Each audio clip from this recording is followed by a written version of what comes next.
Welcome to How Would You Write It, the podcast where we dive into the minds of storytellers to discover what it really takes to create the stories that we love. I'm Nanea Taylor, and I sit down with producers, directors, actors, screenwriters, and novelists, just to explore their twists and turns of their creative processes. On How Would You Write It is all about the stories behind the story. So if you're curious about this craft of storytelling, you're in the right place. So let's get started. My guest tonight is Alexis Adkins, and she's an Austin-based multi-hyphenate filmmaker who enjoys creating twisted female characters. She works as a producer, actor, director, and screenwriter all over America and draws inspiration from her travels. Her first pilot about the life of a female torturer won an A&E option, and her short films have received numerous awards and screenings.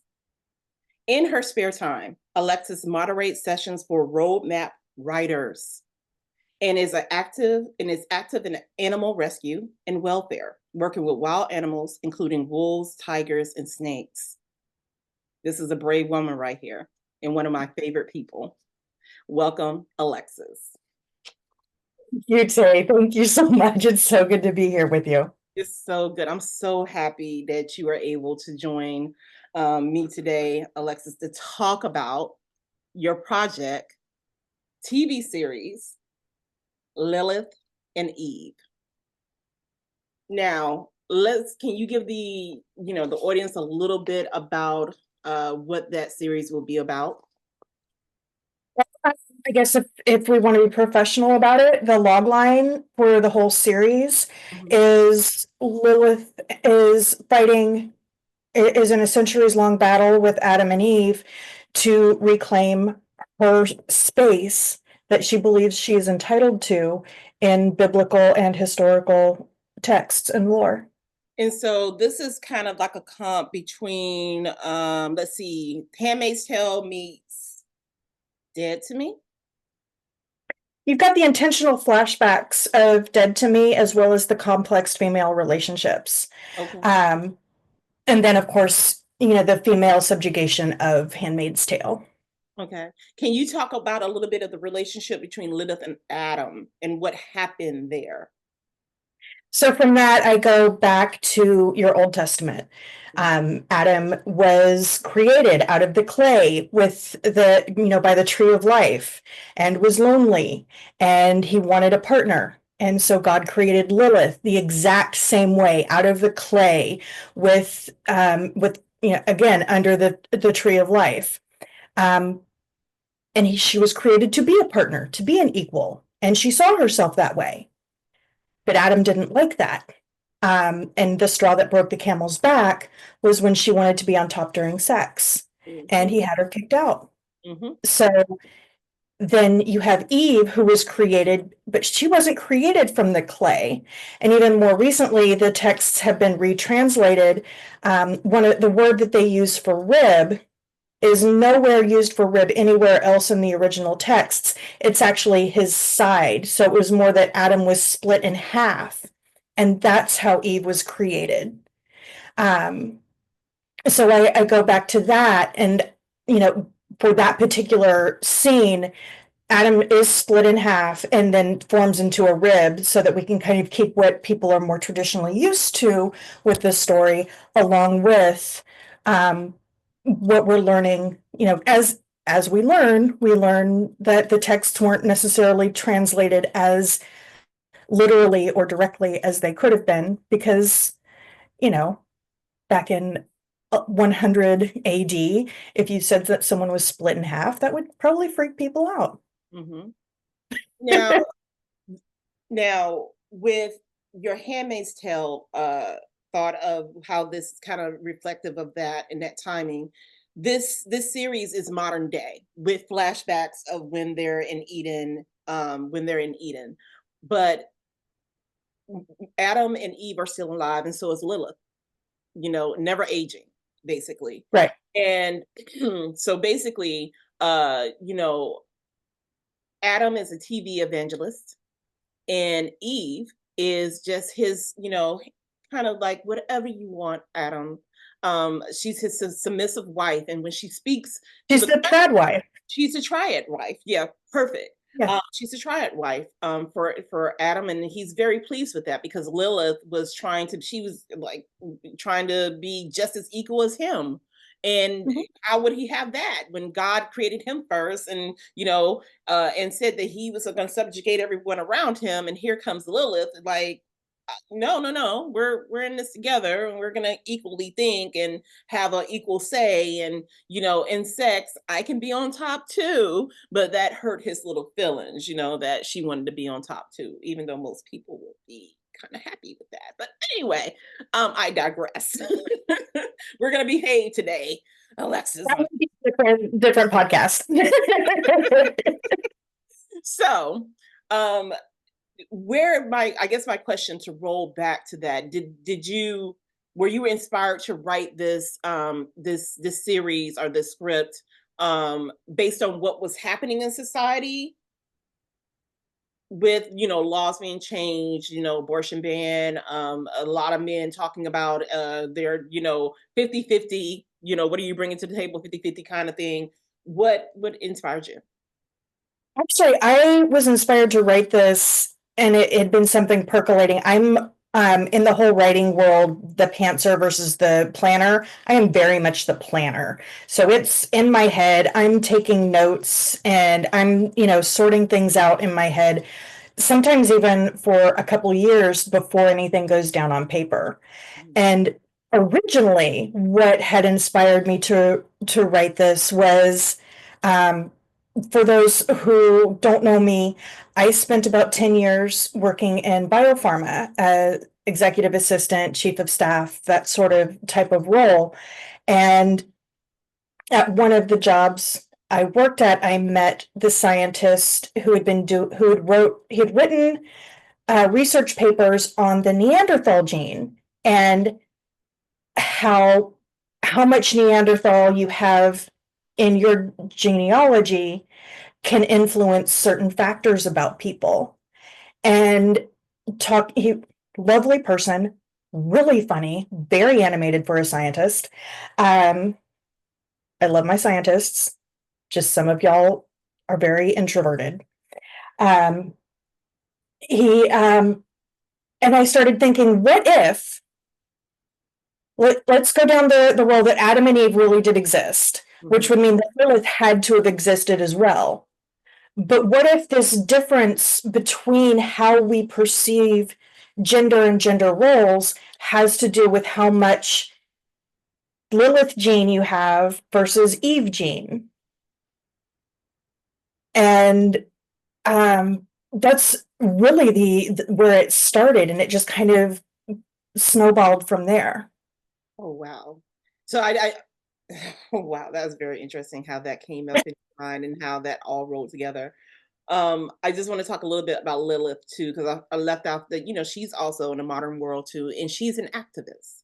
So she's an activist for everyone's rights, LBGTQI rights, Black rights, everyone's rights, handicaps rights. She's all about that. Let's gun ho. Everyone should be able to live their life freely.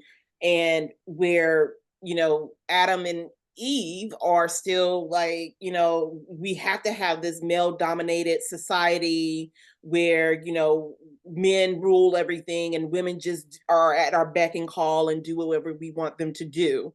And Eve goes along with that because she is a half of him. She Yeah. was not created independently of him. And so the pilot takes you through um Eve, the relationship of Adam and Eve. Now it does do the flashbacks that you get to see them, what happened to Lilith and Adam, and then what happened when Eve was created for Adam, and how there was a difference and how he was happy with Eve, and he was like, I don't want to deal with Lilith. And so Lilith is kicked out of Eden. But in the modern day society, Lilith shows up, and Eve is kind of like, this woman is totally opposite than me, and there is some kind of roughness of kind of a battle between them, where Eve for once in her life, instead of standing up to Adam, she stands up to Lilith. Yeah. Well, And she doesn't. Yeah, she never really stands up to Adam, and we'll see that in the flashbacks as the especially as the first season goes on. Um, but for various and sundry reasons, this is where they finally have their head to head. This first season, they have their head to head. mhm. Lilith decides that she's no longer going to try and fix Adam. She's going to try and fix Eve. Um, and that causes a whole new set of problems. And the thing is, what I loved in the pilot is you showed how, and I hate this, and I'm not saying every man is like this. So please, men who are watching this, I'm not saying every man is like this, but Adam was basically a man baby. He needed his ego stroked all the time. And in no way could Eve surpass him in recognition or approval from the crowds and mass crowds. They can't love her more than him. If she was to speak in any of the sermons or rooms where he's giving speeches and she got more attention, his ego couldn't handle that. And so she would always have to stop and soothe him and make sure that he was okay and he's all right and make sure that he knows that she is just there to support him.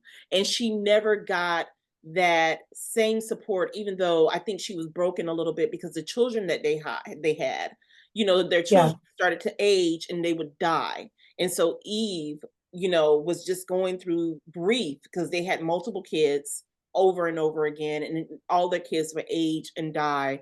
And Eve was going through that grief where Adam didn't see, to me in the pilot, he didn't recognize her grief. He thought it, to me, is almost like it was annoyance to him that she, like, oh, that's, we're the ones who live forever. It happens. So why are you still kind of worrying about or grieving for that's happening? Or even, okay, yeah, you've got pain, but my pain is more important. The My whole, Yeah. yeah, you and this isn't something that is strictly one gender does this. You see people all of the time. I call it competitive trauma. And no, yeah, could things have been worse? Yeah, but did they have to be as bad as they were?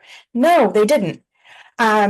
It's, in a healthy relationship, both people acknowledge the pain and acknowledge that it's different for each of them for different reasons. Mhm. Um, and that just doesn't happen with them.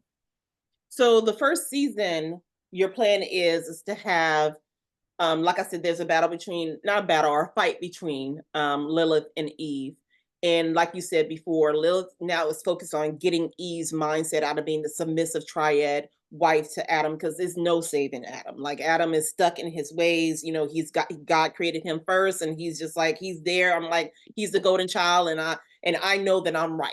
Okay. And I have all these fans and people who are listening to my every word. But at the end of the first season, you have them, Lilith and Eve, come to head, and Lilith snatches that rib out of Eve, and it kind of knocks her out of this triad mindset a little bit, where Well, that completely breaks the tie with Adam, and she has to really figure out who she is. I think that a lot of people are going to find this very relatable when because you hit a certain point in your life where you're like, that's not okay. I allowed a lot of shit that I shouldn't have allowed, and that's not okay. I need to cut that tie. Whether it be, interpersonal relationships that are not healthy, whether they are friendships, whether it's family. I think that a lot of people are going to relate to that and say, oh wow, but now that I've got this, now that I'm away from this, who am I? What am I? And figuring that out. And that's really what season 2 goes into. And I think definitely you're right about a lot of people are going to relate to that because sometimes you have to, pull yourself away from toxic relationships and toxic people just to save yourself. And within season two, uh, Eve is trying to figure out who she is without Adam, who she is Right. without Adam. And, Lilith, is working with her and helping her in that pathway. Is that your plan? Lilith wants to, but because, and again, something that a lot of people can probably relate to is as you're healing from that, as you're figuring out who you are and what you don't sometimes know who to trust. You think that everybody is trying to manipulate you or play mind games. And so she thinks that both Adam and Lilith are doing this. Mhm. And Adam, yeah, sure, he wants that control back. He needs to have this particular place, in the world. But Lilith, she she wants to help. And if they don't wind up being best of friends, I mean, she doesn't really have any desire or need to be best of friends with Eve, but she wants Eve to figure out who she is on her own. And, if once she figures that out, she realizes that Adam is where she needs to be, where she wants to be, Mhm. um, then so be it. That's fine Mhm. because she's making that choice of her own free will rather than of some sort of requirement. Okay. I love this script. Thank you for letting me read the script. Oh, I feel yeah. like it would Thank be you for reading it. uh, I'll read anything you have. You're so good. I would love to see this on TV because I feel like it speaks to so much of the relationship dynamics and the growth that we have to go through as human beings if we're trying to learn ourselves and figure out our place in the world. And it is about good and evil. It is about morals and ethics. It is about all of that, and but especially it's about relationships. And so I definitely will just tell everyone that, if you got any pull and any producers and any directors and networks, that this is something that I would suggest that everyone looks to try to get on TV, because I know I definitely will watch this more. I'll watch Handmaid's Tale, but which is kind of like depressing to me because I was just like, oh God, and it's probably depressing to me because it looks like the world is trying to go that way. But Right. I want to dive into your career now. You carry many hats in this in the entertainment industry. So you're an actress, Yep. you're a producer, and if I'm correct, you have directed too, right? Yeah. Yeah. Yeah. I got dragged into that kicking and screaming. Can you tell us a little bit about how that kicking and screaming moment happened? Yeah. So, in fact, I really, really pissed off one of my acting coaches at one point because she's like, Alexis, what are you going to do if you direct? And I'm like, I don't want to direct. I don't want to participate in this part of the class because I don't like actors. So I don't want to direct ever at all, period. Um, and before anybody gets their knickers in a twist, it was more of, I living in LA, and sometimes actors can get a little twisted around the axle on the technicalities of acting rather than being in the emotion of acting. Um, and I was like, I don't want any part of that. But as anyone who has lived in either New York or LA will tell you, that finding a job as an actor is super easy and really, really just a walk in the park. Um, So I started writing, and I got a lot of push from a different acting coach to keep writing my scenes, and then maybe I should film some of them. And you know what, these scenes should be a short, and you know what, this short should be a feature, and that kind of snowballed. And but when I started actually doing like a proof of concept or shorts, Mhm. I was looking for the director of photography, looking, all the crew.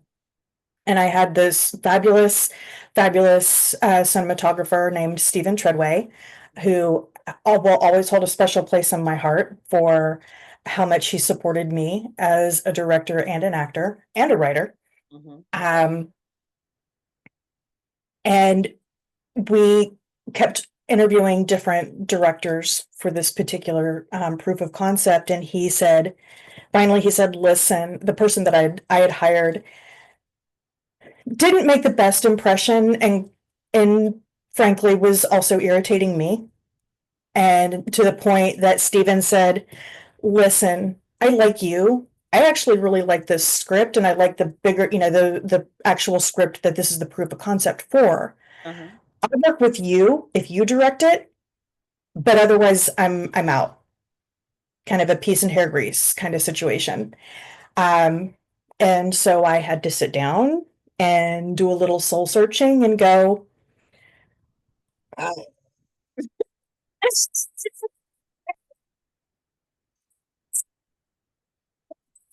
doing this.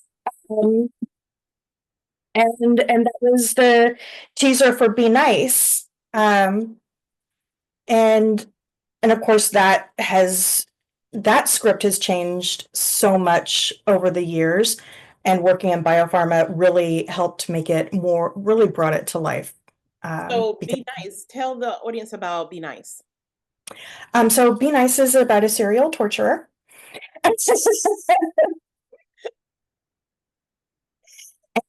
There's a theme here, folks. Yeah, eh, it came to me because in my Koreatown apartment, it was this really great. It used to be a hotel. Um, it was just fabulous until my downstairs neighbor changed, and it was this guy who would play video games really, really loud at like 3 o'clock in the morning. So I'm listening to some sort of like Call of Duty or Lord knows what. Um, through my floor and had to the point I finally went to the manager and I'm like, listen, I can't deal with this. I'm gonna start calling the police for like noise problems if we don't get this sorted out. So we finally got it to where he wasn't doing anything. And then the only other wall that I shared with someone, I got a new neighbor there. And I think he was trying to open a Romanian discotheque with that nonsense going on. And um, I went to sleep very happily thinking, what if I could recircumcise all these men with a rusty vegetable peeler to make them actually think about other people on the planet besides themselves? And that became kind of the draft for Be Nice of like, let's torture people into being decent people. Love it. I love it. I love it. So let me ask, when did you what came first, the chicken or the egg on this one? So, of course, I heard how you became pulled into being a director. But what did you want to do first? Did you want to be an actress first, a screenwriter first? And I know producing and I know being a producer and directing are kind of within that realm, but with the acting and the writing, which one came first for you?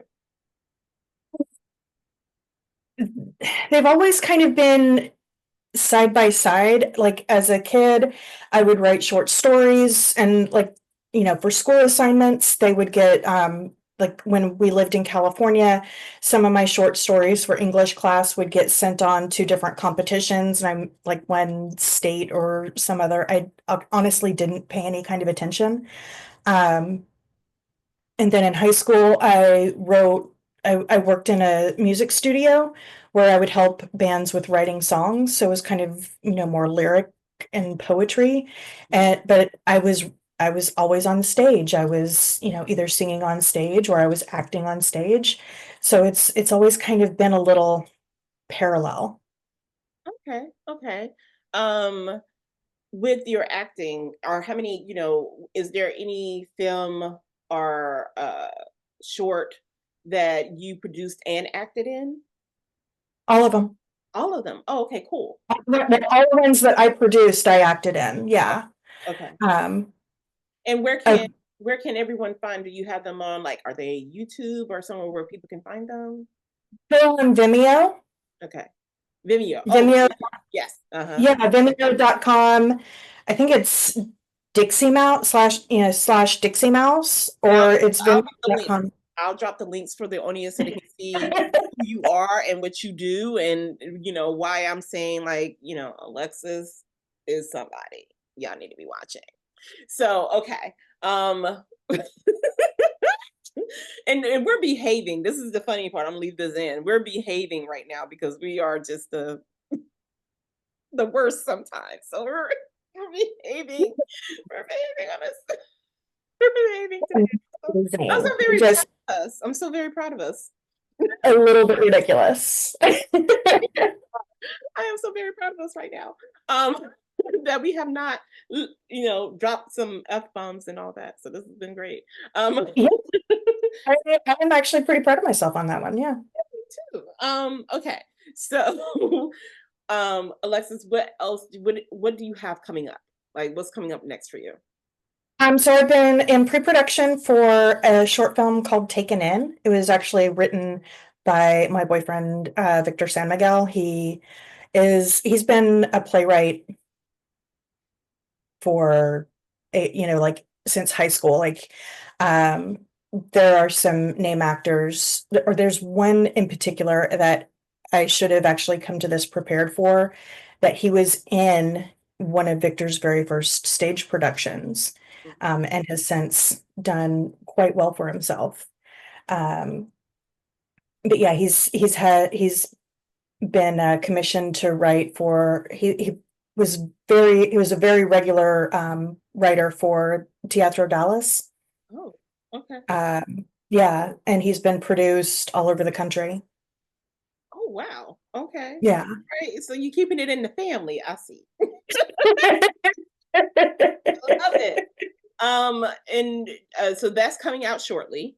You all are working on that. Y'all in pre-production for that right now? Right. Okay, great. And you're gonna come back.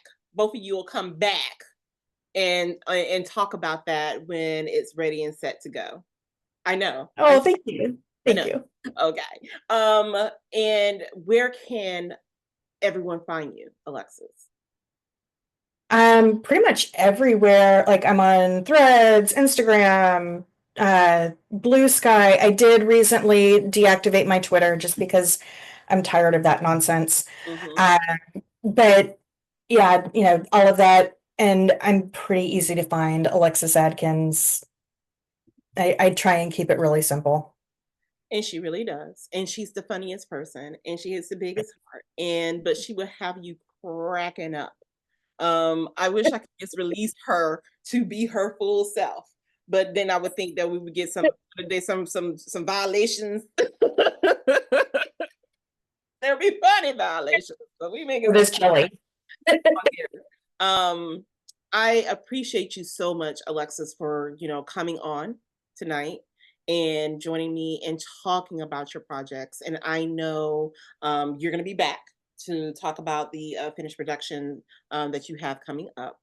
And I just know that you're just someone that the world just needs to see your gifts, see what you have produced, see what you have coming, see everything about you, because you're just one of those special people that is really talented. And just to say that you carry all those hats that you do, and that you're still generous with your time and trying to help others become better. So keep your eye out for Alexis Adkins, everyone.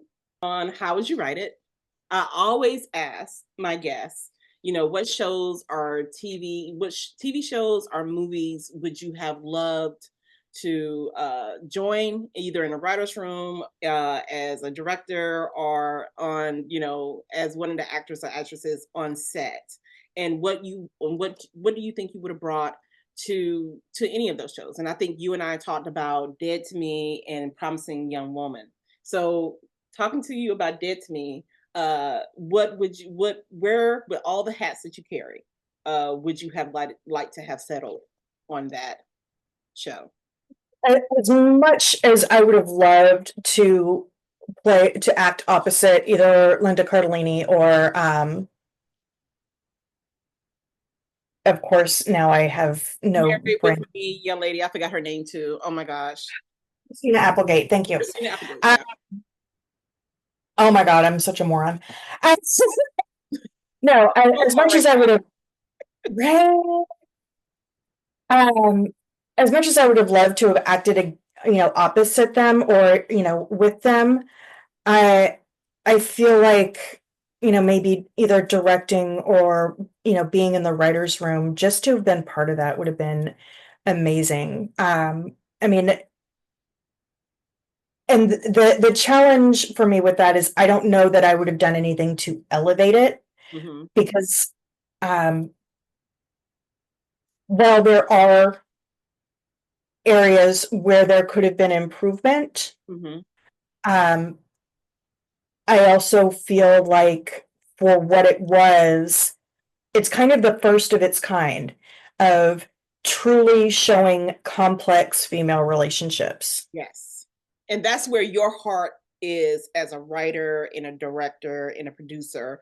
You write complex female characters and you show all the differences of how we are and what we go through in that. So definitely when you brought up Dead to Me and Promising Young Woman, I was like, that is Alexis right on. That's her. So yeah, yeah. Yeah. For Promising Young Woman, same question. Like, where would you have liked to have landed there? You know, I have so much respect for the actors, but I mean, I see that lead role and I'm like, oh my God, I wanted so, oh my gosh. You know, but at the same time, would I have elevated it from what she did? I don't know. That would be pure ego and hubris talking, and she did such a marvelous job. Great job. M- m- Carrie Mulligan. Um, Mhm. um, God, I hope I'm getting this all right because otherwise I'm a complete idiot. And that's all right. It's Lunacy. okay. I mean, it's still the love of the show. I get names wrong all the time. That's why I'm so happy I'm from the South and I can call everybody hun. Exactly right. Oh my God, that's the beauty about being so Southern. I'm practically related to myself. Everyone is sugar, hun, sweetheart. Oh my God. It's You never got to remember a name in the South. I love that about us. I'm like, he told your name, he told you his name 15 times. I'm like, yeah, yeah. And you see him like, hey, hun, how you doing, sweetheart? yeah. Like as a teenager, I worked a retail and I would go from one store to another. And like I had some women who would follow me across town as I moved malls. Hmm. And I knew where their, what was going on with their kids, Hmm. what ages they were. They just had a birthday, blah, blah, blah. Oh, really? What's her name? Mm. Couldn't tell you. I can tell you where she lives. That to save my life. Mhm. Didn't she just write a check? Okay, well, let's go in the register and look real quick because, That's about it.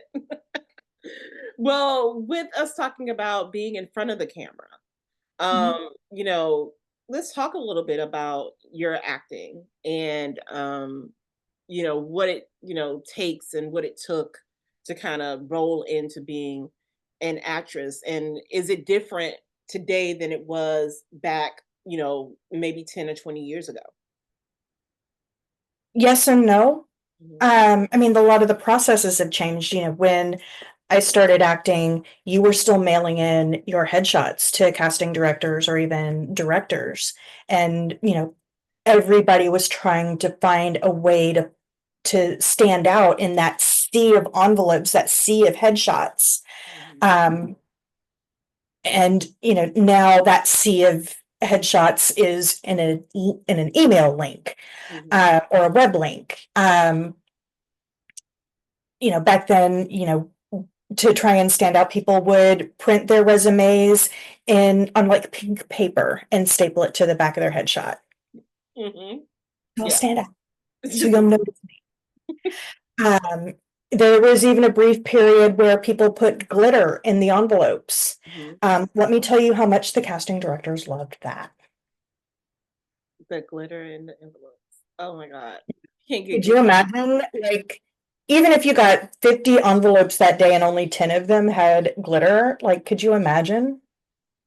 Whew. I hate to be a poor assistant who would have to open up the letters prior to. You'll just leave the office that day glittered all over you because Like, of course you new glitter, have and to do it's that on you for like weeks because it gets everywhere. everywhere in the Yeah, city. Yeah. yeah. Um, so I mean, luckily with everything being electronic now, you can't do that. Um, but people are still trying to find ways to stand out. To how do I stand out so that I kind of the pick me. Um, and it's tough. This is not, and everyone likes to try to compare, whether it be acting or writing. They try to compare it to things like being a lawyer or a doctor. Mhm. And while you do have a lot of, maybe in that Venn diagram, a lot of overlap, you've got to work hard, you've got to practice, you've got to know your shit.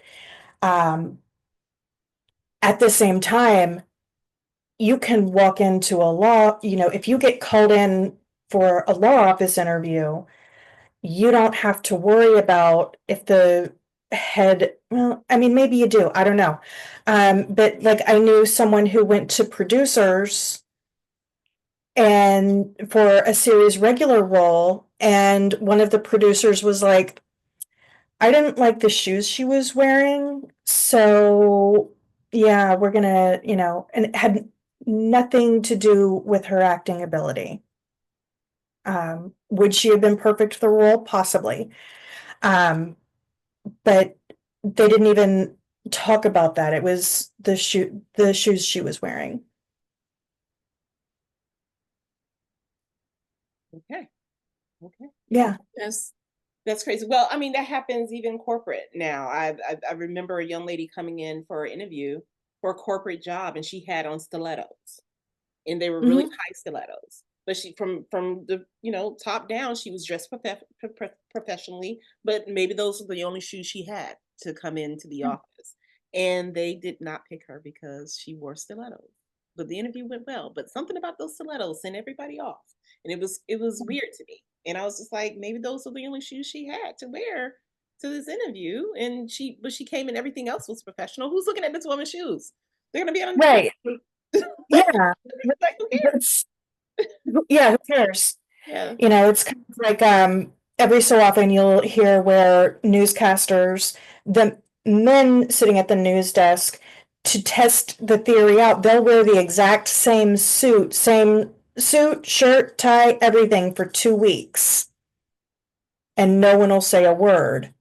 But a woman sitting at the desk, or a woman in the weather doing the weather report, if she wears even the same color twice, they're like, there's all these, letters and emails that come in of like, well, she wore blue on Monday.